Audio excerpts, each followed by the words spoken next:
is the Tyro 79 a good first build? Could you still buy the Tyro 79?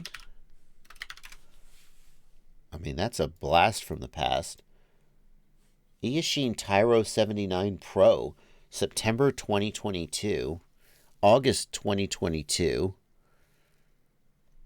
Can you still buy the Tyro 79? Buy at Banggood. Is it in stock? Does it exist? No, page not found. So it really depends on the price. No, you can't get it anymore. I'm not sure that you can still buy the Tyro 79. So as always, when you're watching videos, reviewing a product, the very first thing you should do is you should look and see if the damn product still exists. Because things move fast, and even 6 months or a year could mean a product simply doesn't exist anymore. Maybe AliExpress.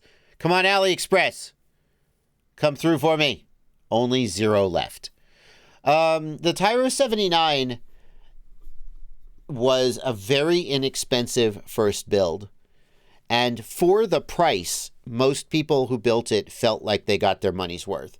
However, many corners were cut. Like, we have to acknowledge that. It's like, you know, you go to Taco Bell and you get a 89-cent soft taco or whatever they are. And like, as you're eating it, you're not thinking, wow, this is really good. You're like, yeah, that's pretty good. I'm happy. Or maybe you hate yourself. I don't know. But the point is, you buy an 89-cent soft taco from Taco Bell, and you know what you're getting, and you know what you paid for it, and that's an okay deal. But you know you're not getting steak. Well, the Eachine Tyro 79 is like the Taco Bell soft taco of quadcopters. It's really inexpensive, and like, you will get what it says on the box, but it's really, a lot of corners have been cut to get the price down. How much is a Taco Bell soft taco these days? My guess would be $1.59. I don't want to live in this world anymore. I don't want to. Ooh, I was close.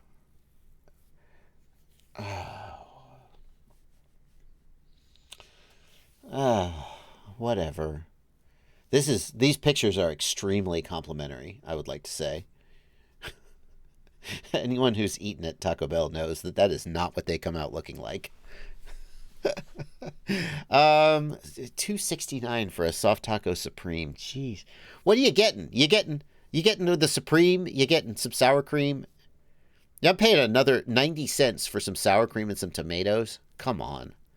I'll bring my own sour cream. Yep, Garter Rotor. I remember 49-cent soft tacos. Anyway. I don't think the Tyro 79 is a good first build because I don't think you can buy it. There you go. What do you, just quickly, I mean, I know you have a kit. There's different options for building drones, right? Yeah. But like, somebody in chat mentioned that, you know, don't recommend crappy drones to new people. Why would you recommend a crappy build kit? And that's not what you did. You didn't recommend it. He asked about it. But like, yeah. What would you say to that person? Like, you know, it's hard to judge. Here's right? the thing. It's like, Here's the thing. Yeah. Go ahead. Here's the thing.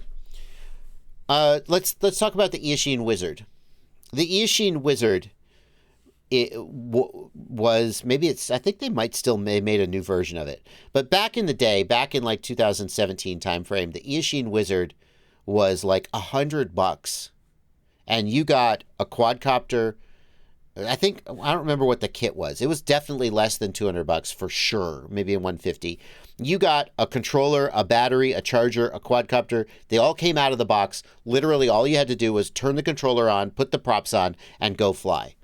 And it was an absolute piece of trash. The ESCs just died randomly. One day you'd plug the quadcopter in and the ESC would just go up in smoke. It flew bad. It was trash. And I wanted to roast it. I never did it. I did a review of it eventually, and I'm going to tell you why.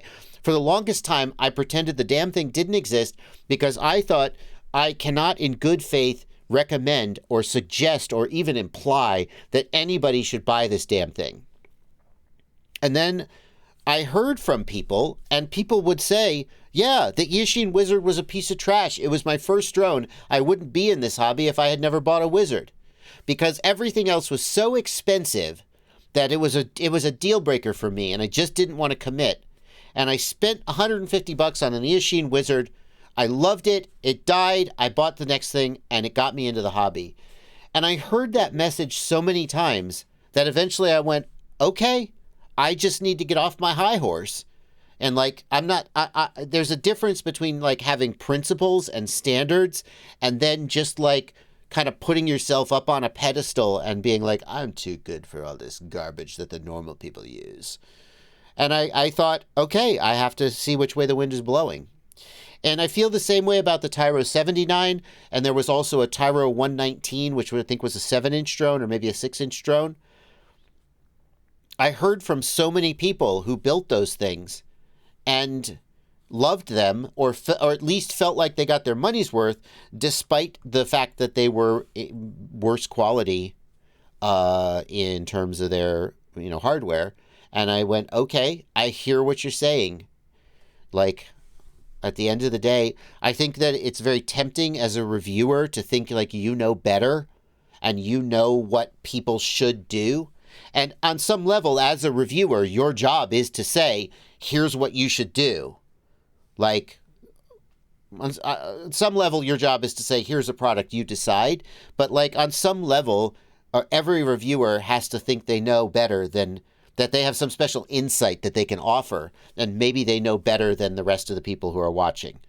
Right? And it's tempting to get in that and say, this is a bad product, don't buy it.